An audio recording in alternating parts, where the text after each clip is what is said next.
Here are the fabrics that I've cut ready for the compass block. When I do foundation paper piecing, I like to work using strips of fabric, but we're going to start with a square of fabric for the centre part, so that's your 4 different colours for the 4 corners of the block, and then you've got strips of the other colours. So let's get started with some foundation paper piecing. This is the paper piecing template.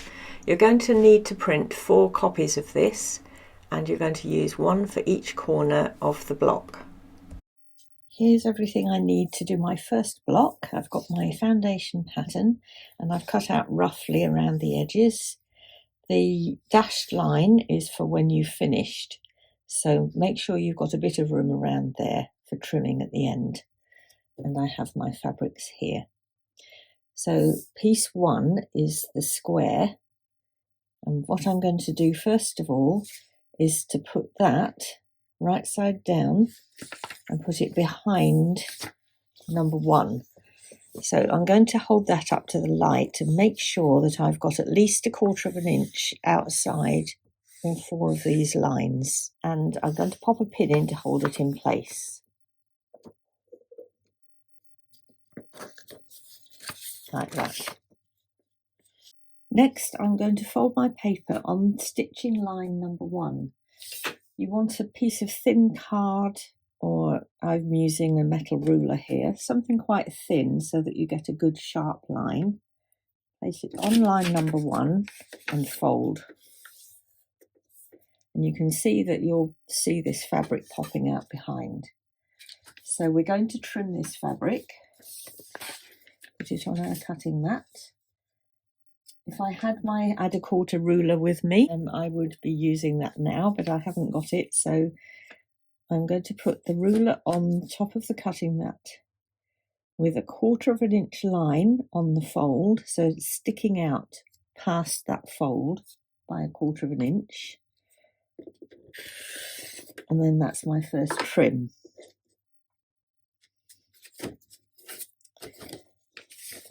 So now my fabric is sticking out 1/4 inch past where I folded on that first stitching line. Next, I'm going to get the strip of fabric 35, my background, and I'm going to put it right side up. And then I'm going to put my foundation on top and line up the top edges of the fabrics. Now leave yourself a bit of extra out at the edge, because when this folds back, it's going to fold back and it's got to reach up to here. So to test that we've done it correctly, what we can do is put a couple of pins on that stitching line.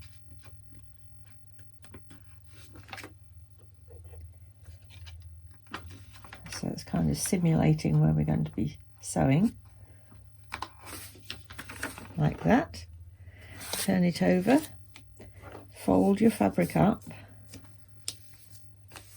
And you can see we've got the right sides on the outside, which is what we want.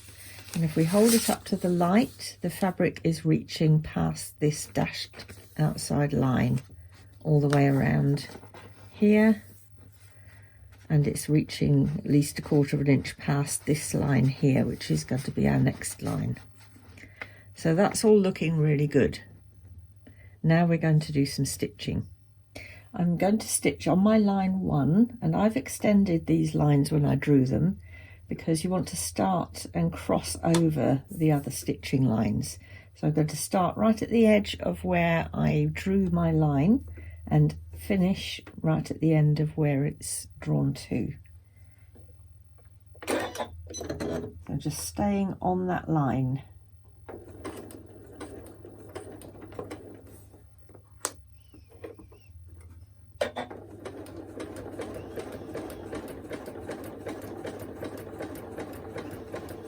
You can see I'm using my open foot, I'm not using a 1/4 inch foot. So I want to be able to see the line as I sew. And here we go.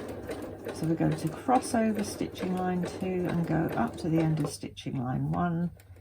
And then we can just cut. We don't have to do any fastening at all. That's our first stitching line sewn. Now we're going to turn this over fold the fabric out and press it.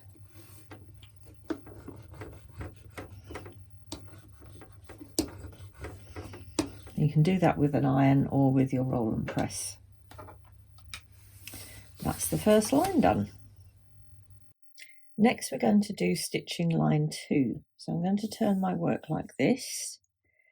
We're going to fold back on the stitching line. Now you can see that I've got a couple of stitches overlapping here.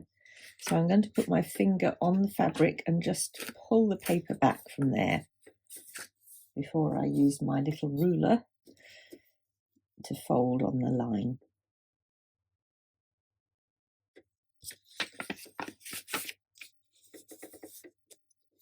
Like that. So we folded on stitching line 2. Now we're going to trim this fabric. Get my ruler and make it hang over the edge by 1/4 inch. So 1/4 inch line is on the fold of the paper, and cut.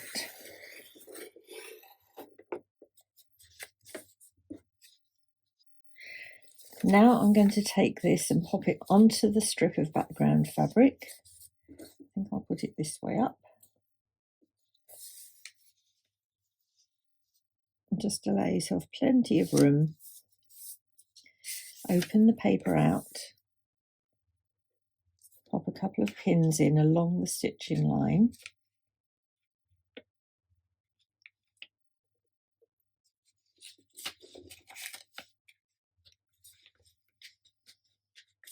And then we'll do our test fit. So we're going to fold this back and check up against the light and make sure that it's going to reach outside our dashed lines here. And now we're going to stitch on line 2. So this time I've drawn my line right out to the dashed line, because that's going to be our final cut line, and all the way down to here.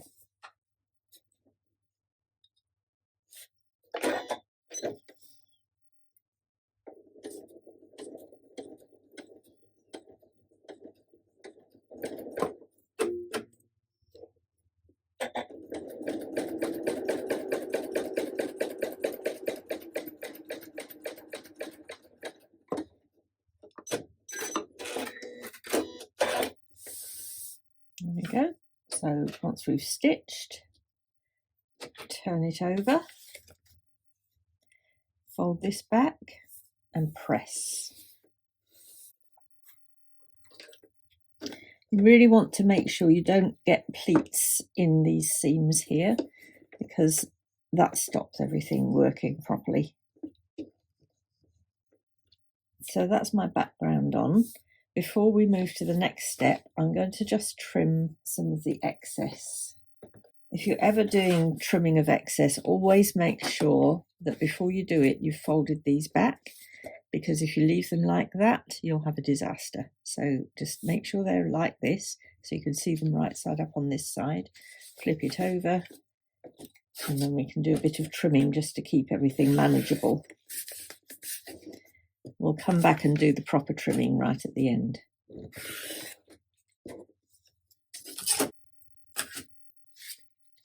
Okay, we've done line 1, we've done line 2, so next is line 3.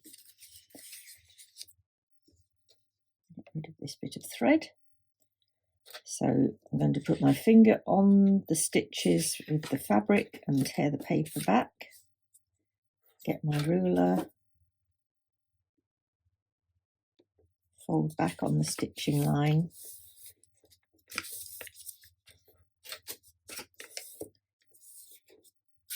Take this ruler, make it overhang by 1/4 inch. Trim my fabric.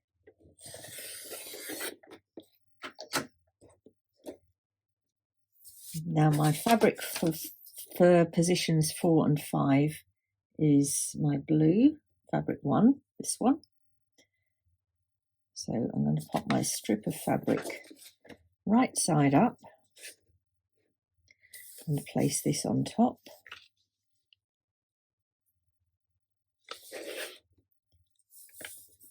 paper out, pin on the stitching line, and open and test.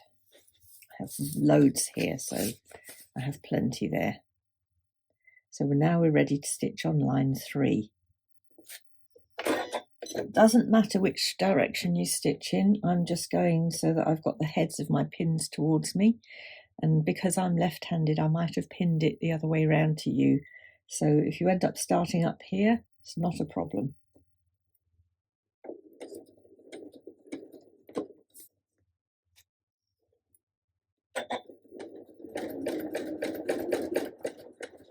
I'm going to go really slowly when I get up to this point, because this is the only place I'm going to be matching seams when I get to putting my pieces together. So I want to make sure I'm really on that line. And there we go.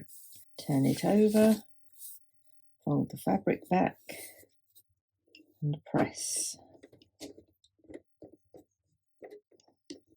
And now we're going to go back onto the paper side. I can trim this up a bit, and that will save it from flapping back out of the way where I don't want it.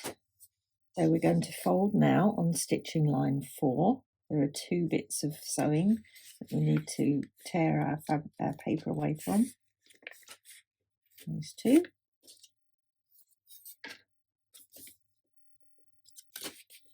And on our stitching line and trim.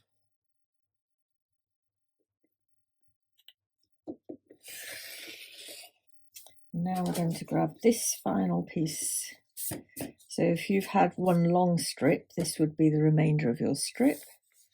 We're going to line the edges up, open it out, get our pins and pin on the stitching line, turn it over and do a test. I'm only just reaching out to that corner. Always be careful that you've reached right out to the corners.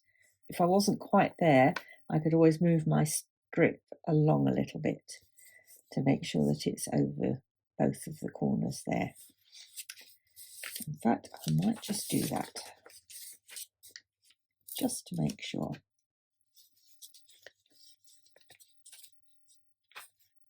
Line the edges up. Let's pin again and do another check. Fold it up. Perfect, I've got plenty of room now. So fold it back before we sew, and let's sew our last seam on line 4.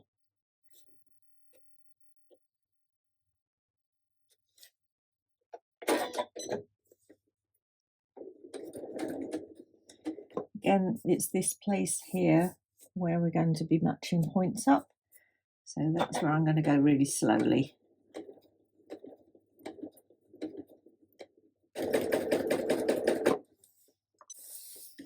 Now we're going to fold this back and press it. Always looks quite odd until you get everything sewn together, but you can see that you've got this point appearing, and our final step is to trim up on the outside dashed line.